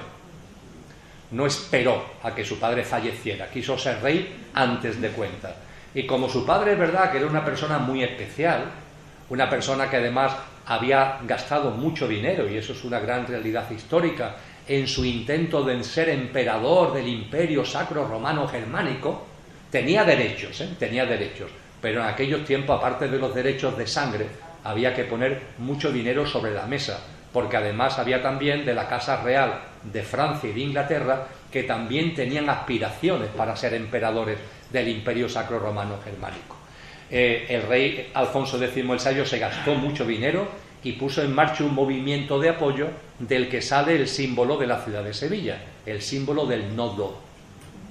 Eso del nodo no me ha dejado, bueno, pues eso es una anécdota inventada por Argote de Molina siglos después, pero cuando se estudia, también lo tienen en el libro, cuando se estudia el nodo de Sevilla, se puede comprobar que salió de las escuelas de latín, gramática y árabe que crea el rey Alfonso X el Sabio, y era el logotipo. El nodo de Sevilla es el logotipo del movimiento de apoyo a Alfonso X el Sabio como emperador del Imperio Sacro Romano Germánico. A ese movimiento se van sumando, se suma el rey de Navarra, se suma el rey de Aragón, se suma reyes de distintos puntos de Europa, y el nodo es un símbolo de unión. Ya la palabra nodo es una palabra latina, ¿verdad? El nodo es una palabra latina que significa juntar, que significa unir. Y la teórica madeja que está en medio es el nudo herculianus, que es un nudo que tiene mucha historia desde el punto de vista simbólico, y es un símbolo también de unión. De hecho, es el nudo que se le hacía en la antigua Roma a las novias, la túnica de la noche de bodas, tenía la túnica, y la túnica estaba atada por un cinto que siempre llevaba ese tipo de nudo, el nudo que tenemos hoy nosotros en el escudo, en el emblema fundamental de Sevilla, que además era muy fácil de quitar para el novio, porque tirando solamente un poquito, el nudo salía con facilidad y la túnica también caía con enorme facilidad. Es un símbolo de unión. El nodo, no me entretengo más al respecto, tienen los datos en el texto, fue el logotipo de este rey a la hora de intentar acceder al Imperio Sacro Romano Germánico. Y en ese intento que hizo que a los nobles se le castigara con muchos tributos, etc., su hijo Sancho lo aprovechó para sublevarse contra su padre. De hecho, la sublevación fue tremenda. Solamente Murcia, Sevilla y Badajoz se mantuvieron fieles a Alfonso X el Sabio. En un momento concreto pudo ser que solo Sevilla, que es donde residía, se le mantuviera fiel. Eso es lo que hizo que posteriormente Argote de Molina se inventara eso del no me ha dejado, que es muy bonito, pero no es real. Y el Papa tiene que intervenir para poner orden, y le pide a Sancho que espere, y que ya para lo que le queda al padre que espere. Pero eso sí, Alfonso X el Sabio está en perfecto estado mental, está en buen estado de salud, le quedan unos años de vida, y cuando él ya percibe que va a fallecer, hace testamento. Y legítimamente tenía todo el derecho de hacerlo. En su testamento reparte lo que era todo su reino, y lo reparte entre sus hijos. No le deja todo a Sancho, sino que a su hijo Juan le deja el reino de Sevilla. Es decir, es un hecho histórico real que un documento jurídico absolutamente válido que fue el testamento de Alfonso X el Sabio, a su hijo Juan le da el reino de Sevilla como un reino independiente de Castilla. Lo que sucede es que Sancho, por las armas, se salta a la torera el testamento de su padre e impone su ley contra derecho. Pero esto también es digno de recordar.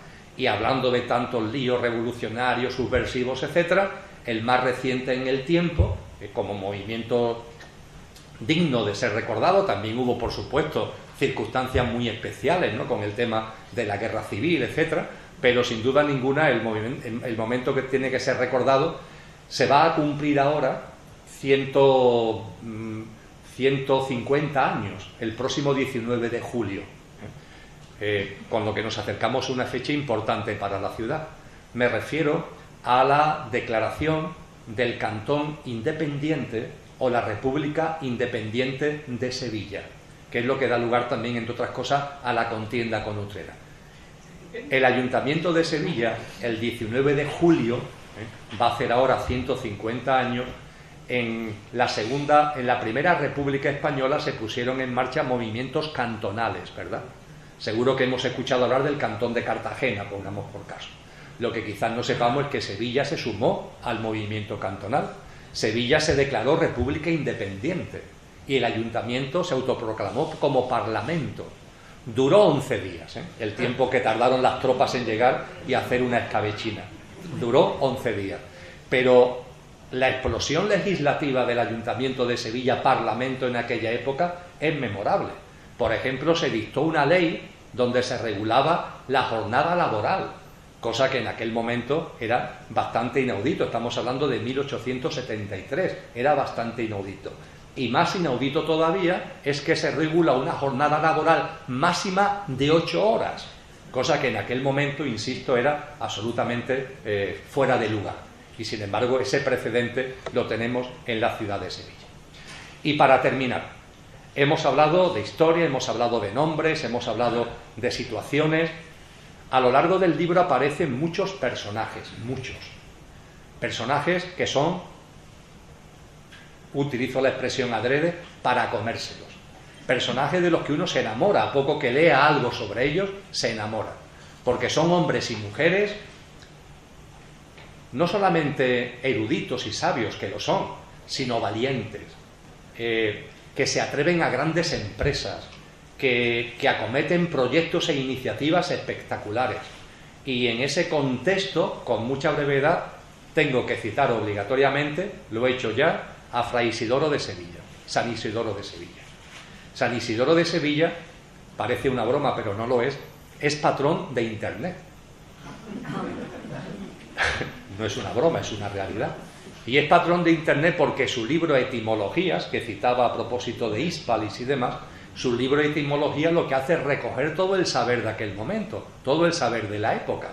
Es por lo que siglos después se le reconoce como patrón de Internet. Fray Isidoro de Sevilla nació en Murcia, está enterrado en León, pero la mayor parte de su vida la pasó en Sevilla y es uno de los grandes personajes, sin duda ninguna, de esta ciudad. Pero también lo fue un tal Geber, del que se oye hablar menos. Geber fue el padre de la alquimia. Es un árabe que llega a Sevilla una vez que el movimiento musulmán llega a la ciudad. Estamos hablando de finales del siglo VIII, siglo IX, y Geber se instala en Sevilla. Y Geber no se instala de cualquier forma, es un alquimista, es químico, es matemático. Algunos lo entienden que es el inventor del álgebra. Y él, entre las muchas cosas que pone en marcha, es un observatorio astronómico. Yo creo que Sevilla es una de las primeras ciudades del mundo que ha tenido un observatorio astronómico. Estamos hablando del siglo VIII, siglo IX. Y el observatorio astronómico es sobre el que después se construye el minarete de la segunda mezquita de Sevilla, que da lugar a lo que hoy conocemos como la Giralda.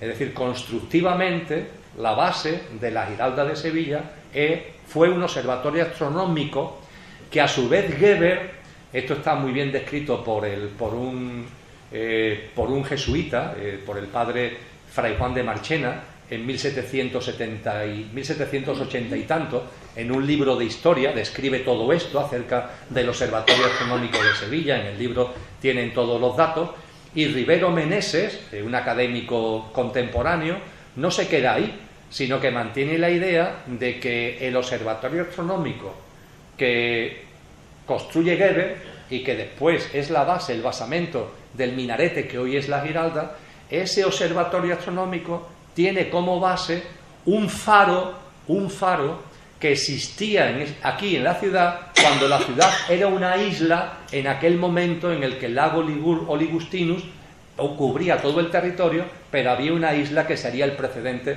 de la ciudad de Sevilla. Según Rivero Meneses, el antecedente del observatorio es un faro, con lo cual es digno de tener en cuenta esto como hipótesis para la consideración. Faro tartésico, observatorio astronómico árabe, minarete árabe, giralda cristiana reconvertida renacentista. La realidad es que cuando miramos la Giralda de Sevilla estamos viendo un sincretismo cultural francamente espectacular. Y ese sincretismo cultural tiene mucho que ver este personaje que fue Geber. En la época árabe, yo sé que muchos de vosotros y de vosotras habéis escuchado hablar de él, Ibn Arabi. Ibn Arabi también nace en Murcia, perteneciente al Andalus en aquel momento, y viene a vivir a Sevilla. Vive entre Lora, Carmona y Sevilla, y en sus textos hay algunas descripciones preciosas de su lugar preferido de meditación. Ibn Arabi se le considera el padre del sufismo, de la mística islámica. Ibn Arabi escribe libros como el Tratado de la Unidad, un libro de una espiritualidad profundísima. E Ibn Arabi recoge en sus obras su sitio preferido de meditación. Sevilla, como creo que sabemos, tiene 7 colinas, ¿verdad? Le pasa como a Roma. Tenemos 7 colinas. Cuando hablamos del tesoro del Carambolo, el tesoro del Carambolo se encuentra en una de esas colinas. Cuando miramos hacia el oeste, desde la ciudad de Sevilla, hacia el Aljarafe, podemos ver las 7 colinas.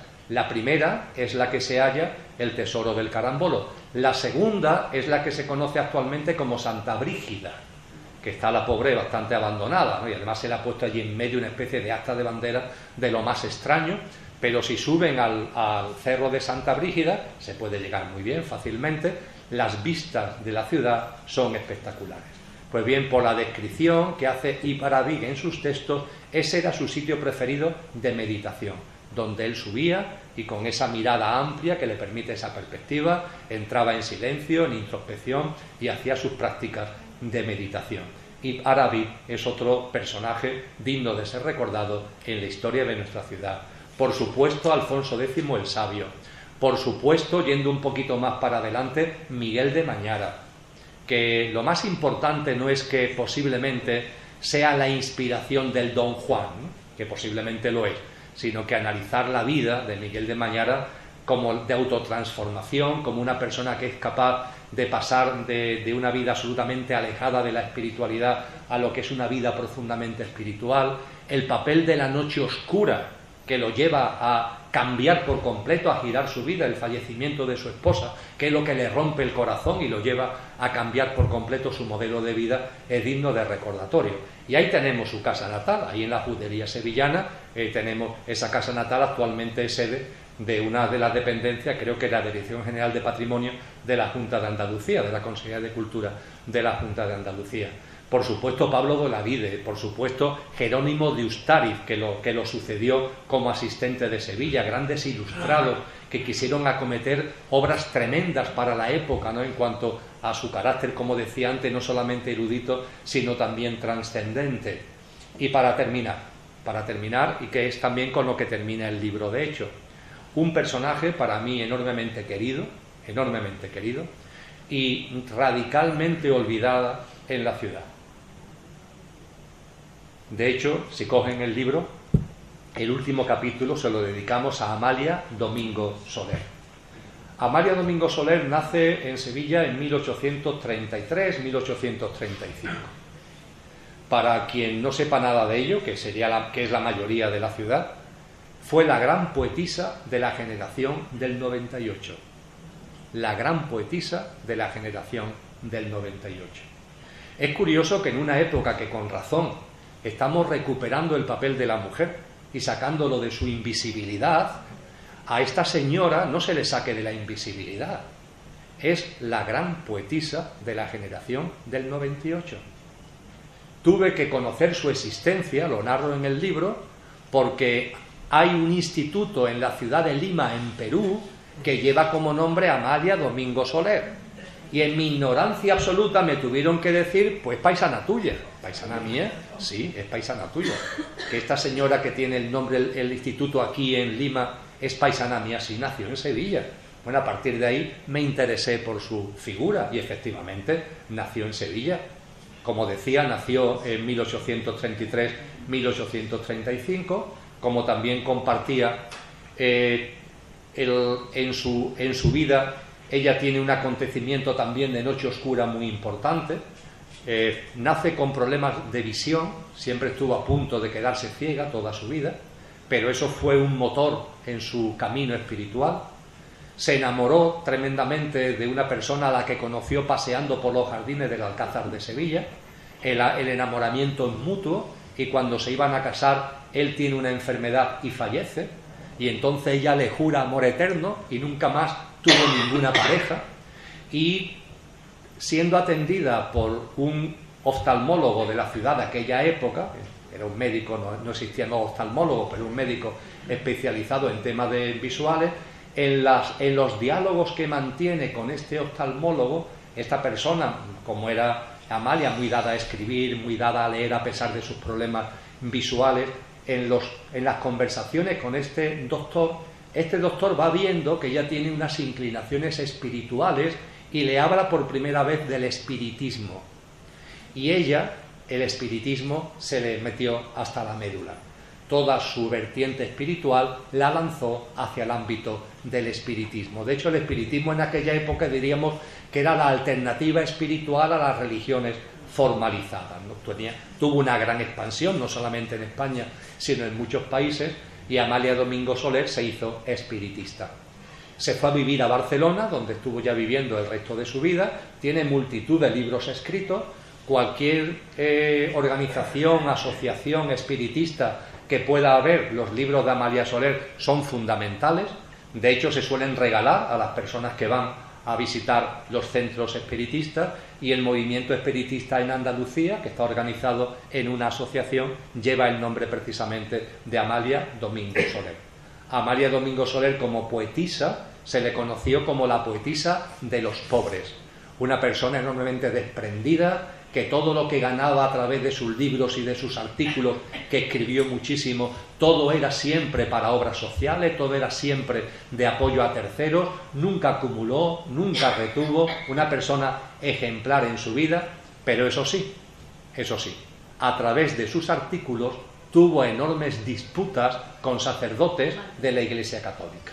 Y esas disputas, que fueron disputas siempre escritas, no hubo nada físico, por supuesto, eran discusiones que en aquella época los periódicos recogían este tipo de discusiones, y esas discusiones las llevaron absolutamente al ostracismo, un ostracismo del que todavía no ha salido.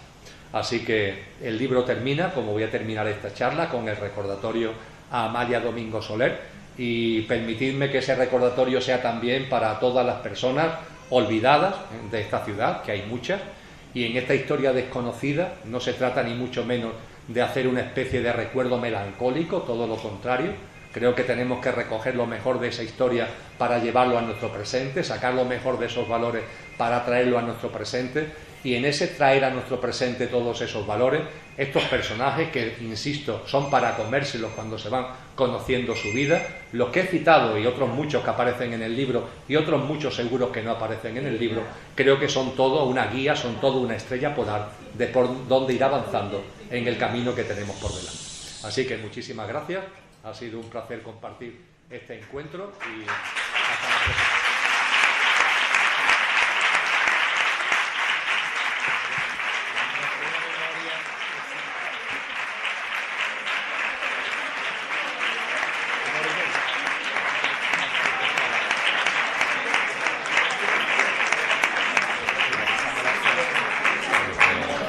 Muchas gracias a todos y a todas, y nada, como lo decía al principio, escuchar a Emilio es una gran maravilla. Les animo a comprar el libro, hay ejemplares en la entrada, porque seguro que con la explicación que nos ha dado Emilio nos ha quedado ganas de leer esta noche el libro. Muchas gracias y vuelvan al Mercantil cuando quieran.